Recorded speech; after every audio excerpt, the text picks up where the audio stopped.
Hey guys, what's going on? My name is Arbuckle. Welcome back to another video. Today I wanted to share with you guys some awesome tips and tricks to getting more kills in Black Ops 3.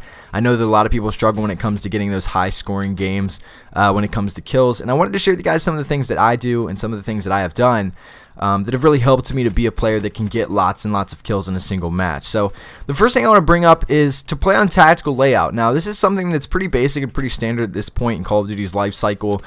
Tactical layout really just has so many more advantages than default, especially with the movement system nowadays. You're able to boost slide and boost jump around and be able to still shoot and aim perfectly fine. So if you don't play on tactical layout, I highly recommend that you struggle for a couple weeks and get used to it. I know it's always hard to change the way you play the game, but I promise you that if you're not playing on tactical and you start, it might suck for the first couple of days, maybe even a few weeks, but once you get the hang of it, I promise you'll be a much better player. Second thing I want to talk about is using the movement system to avoid gunfire. A lot of people don't really take advantage of the fact that we can boost jump and boost slide around. Use this to avoid getting killed. This is something that's very, very basic, but comes in really, really handy. And if you're smart about it and you really realize how to use this movement system, you'll become a much better player, especially people that get shot in the back.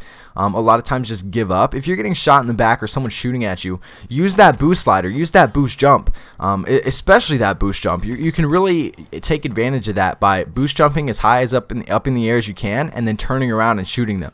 Whereas in like the older Call of Duties where we didn't have that, you really just kind of had to get lucky and do a full 180 to be able to kill them. But now, you know, you can boost slide to the left, to the right, or behind cover, and you can turn around in midair. So I mean, really take advantage of that movement system. It'll really help you to avoid dying and really help you to be able to turn on people and therefore get more kills. Next thing I want to say is to hold the spawns. Don't switch the spawns depending on what game mode you're playing. I know it might be hard, especially with game modes like Hardpoint or Team Deathmatch, but when you're playing an objective-based game mode like Demolition or Domination, try to hold the spawns. There's no reason to flip unless you're trying to just do craziness, but if you want to get more kills, I highly recommend that you try to spawn trap, which I'll talk about in another video sometime. But try to hold the spawns. Don't switch spawns too much so that you know exactly where the enemy team is going to be at all times during the game. Next thing I want to talk about is defending the objectives. Now, this is another really, really good way to get lots of kills, especially in game modes like Domination or Hardpoint, especially Hardpoint.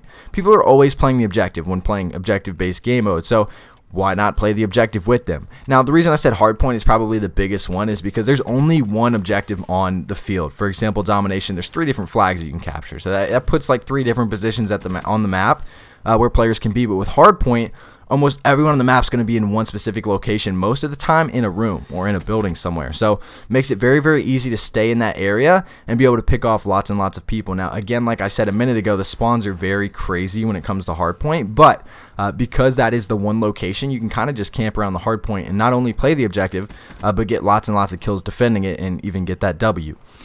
Next is to stay on the move. Now, I know this sounds funny because I just talked about defending the objectives, but staying in one place, camping in your own spawn is not going to help you when it comes to getting more kills. A lot of people think that to be able to get those really, really high score streaks that you have to camp, you have to play really, really smart in the back of the map. But the truth is, you might be able to do that, but most of the game's going to go by before you even get to those high score streaks. And if you don't, then you just wasted most of the game sitting in the spawn for nothing. So stay on the move. It'll really help you out.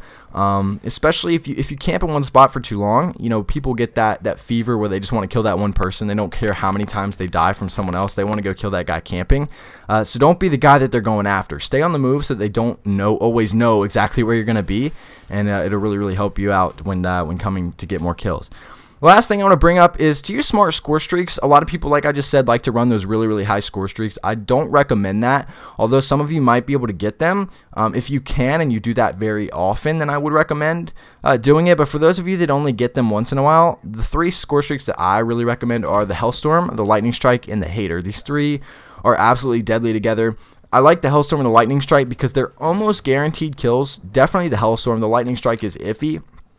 And then the Hater is just, I mean, that's pretty much guaranteed lots of kills because you're able to see exactly where everyone is on the map. But those are the tips that I have for getting more kills in Black Ops 3. I hope you guys did enjoy this video. Make sure to subscribe if you haven't already, and I'll see all you guys in the next video.